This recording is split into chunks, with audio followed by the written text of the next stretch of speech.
The diplomatic and other members here have already been recognized with the protocol that has been established. Nevertheless, permit me please to recognize the following persons. And I speak specifically of Your Excellency, Sir Edmund Lawrence, former Governor General of St. Kitts-Nevis, and Lady Lawrence, the Honorable Dr. Jeffrey Hanley, the elected Member of Parliament for constituency number 1. Let us give him a tremendous round of applause.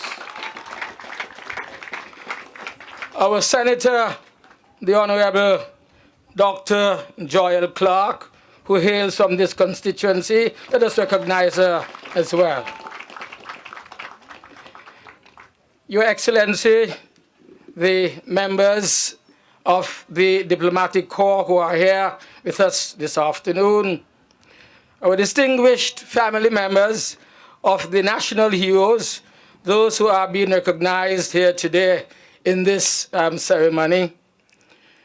I want also, of course, to recognize the Honorable Dr. Asim Martin, our former Deputy Prime Minister and former Deputy Leader of the St. Kitts-Nevis Labour Party. Also in the same breath, I recognize His Excellency Sam Terence Conda, also a former Deputy Prime Minister and Deputy Leader of our great party.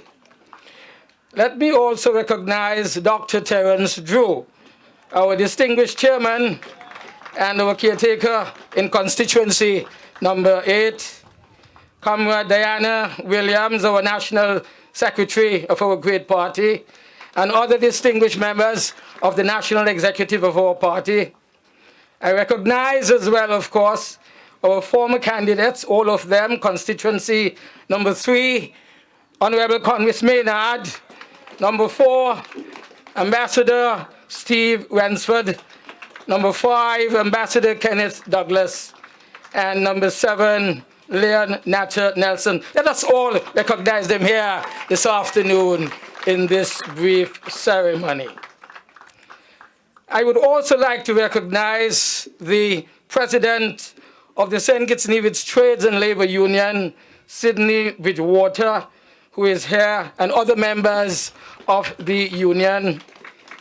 Our representative priest who brought the prayers, give him applause for a tremendous heartfelt prayer that he brought here this afternoon.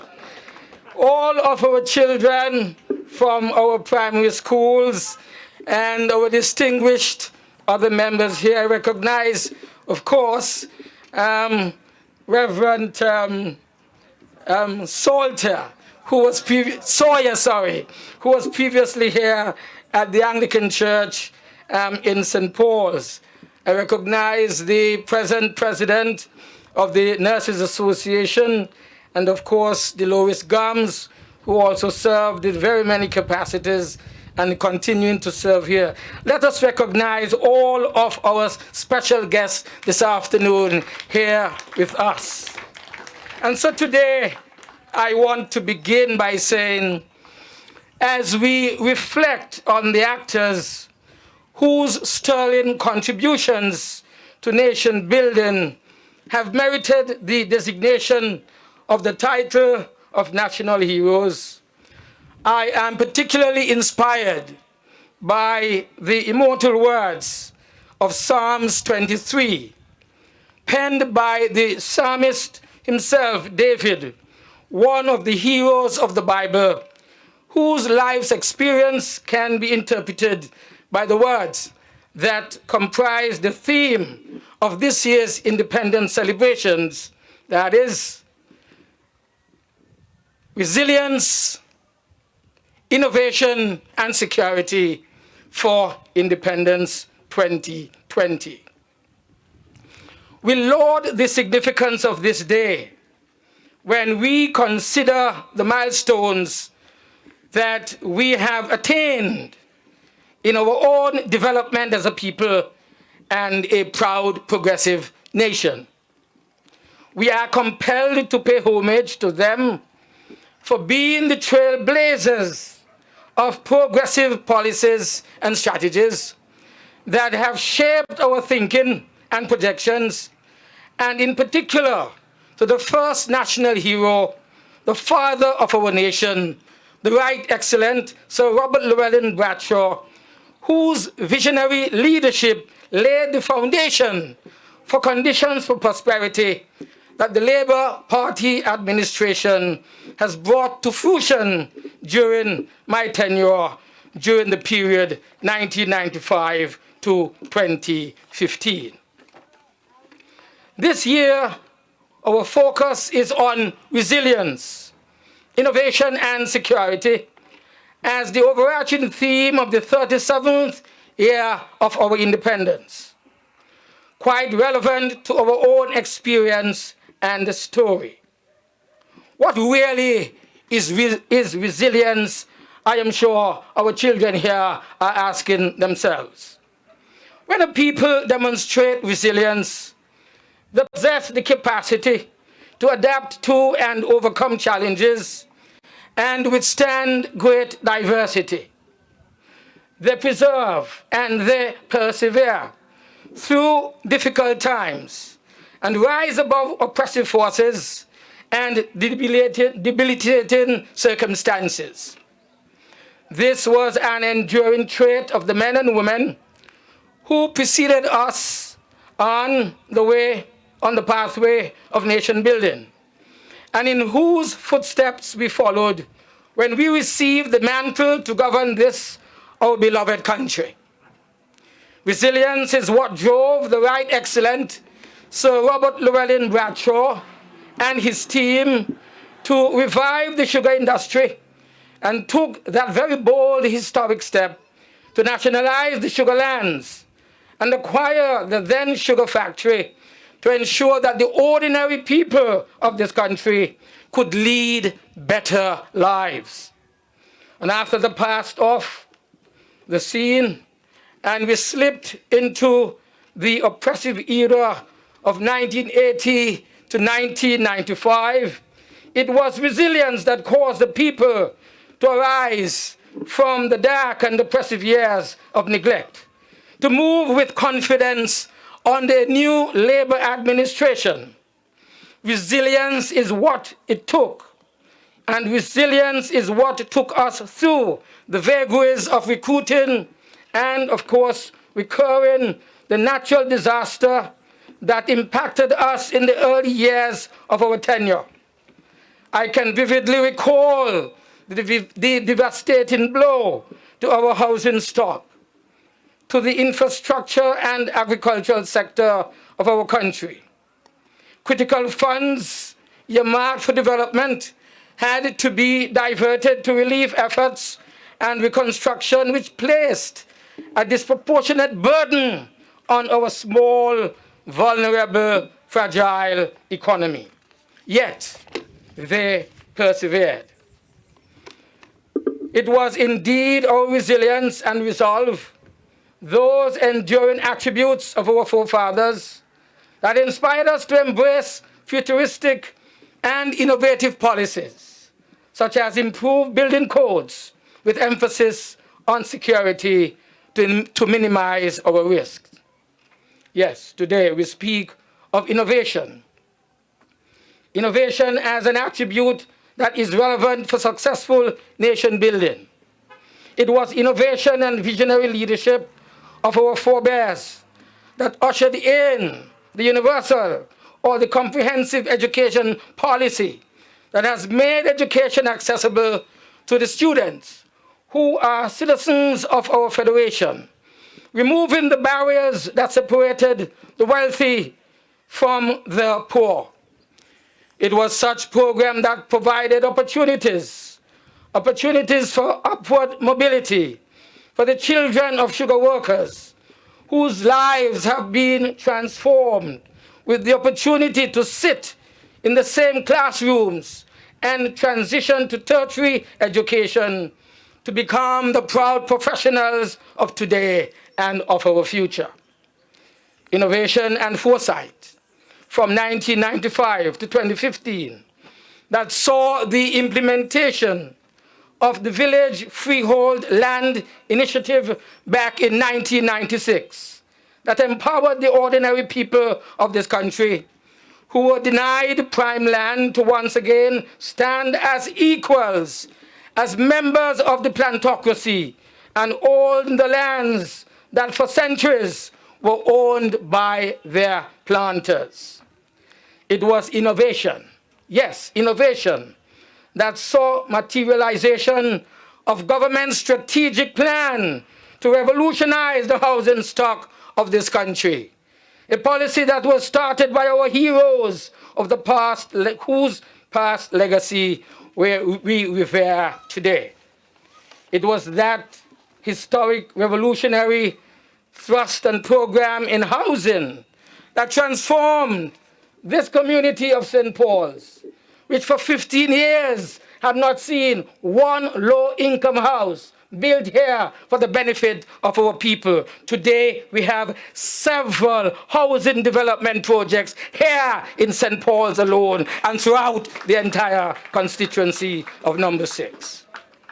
We can also proudly point to the many strides made to modernize our health system with improved delivery of primary health care services throughout the length and the breadth of this, our country. We are cognizant of the dynamic nature of the process of innovation itself and had begun during our tenure in office to initiate further improvements using the available technology to adjust to the changes in the market as it related to health care to the benefit of our people. The hemodialysis unit, the telehealth medicine used in the modern technology, and the emergency medical service, partnering with Dalhousie University, who provided training for our local personnel. Mention, of course, must also be made of the eye care clinic, a project which was implemented with the assistance of the RAMS group of companies here in St. Kitts, and the establishment of the intensive care unit, the ICU, with specialized training of the requisite personnel to man this particular unit. All these modernized healthcare services were introduced at the Joseph and France General Hospital. Moreover, the training for increased number of young doctors in Cuba were all done with foresight, cognizant of the very positive impact on the lives of our people, with the view of making modern healthcare services accessible and, of course, affordable. Compare and contrast for yourselves the short-sightedness, the short vision of the critics of this strategy, who have established now a critical service as the MRI to a private location in the rural area where affordability becomes a barrier to the ordinary citizens of this country in the absence of a long-awaited national health insurance policy. Is that being innovative, I ask?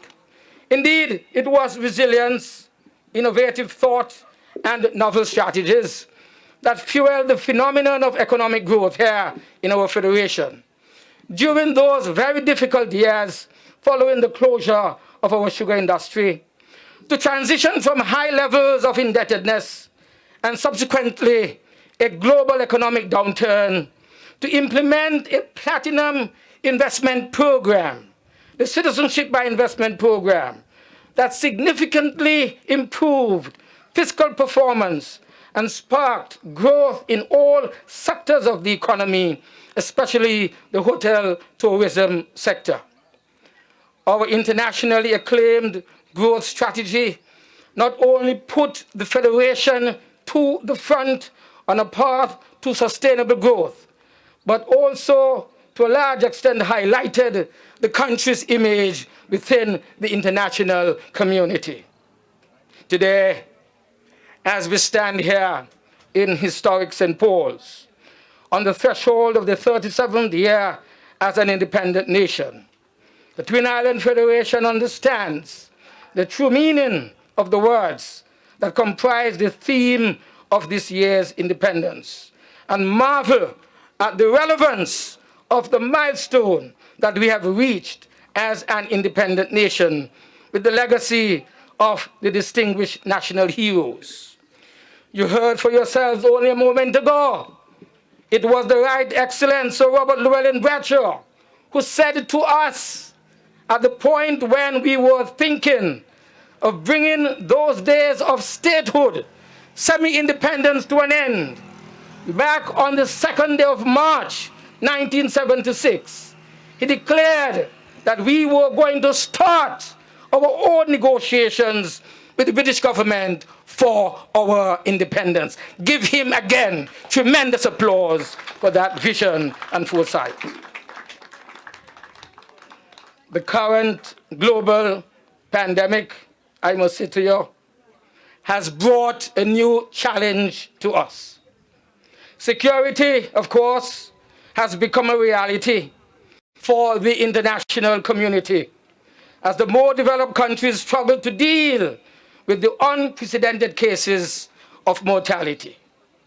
And so whither we go from here with COVID-19. The current global pandemic, it has really propelled us to the precipice of our own existence, evoking within us a determination to be resolute in adhering to established protocols for our own survival. Unfortunately, resilience and innovation will be stifled when the mechanisms of security for survival are abused for personal gains, encroaching on the fundamental freedoms and the rights of our people. And so finally, on this National Heroes Day 2020, National Heroes Day 22, this is the 22nd occasion that we instituted in September of 1998 to recognize and reflect on the myriad contributions made by those who have, like the biblical heroes, have gone before us.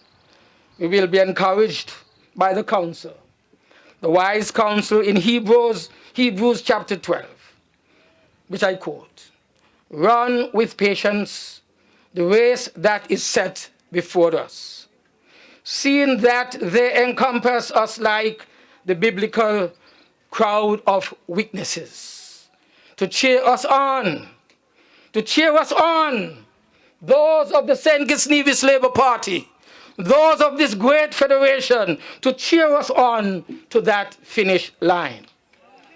We must be resolute, and like the psalmist himself, be fearless, though in the midst of strife, for we are assured protection and prosperity, even in the presence of the evil ones."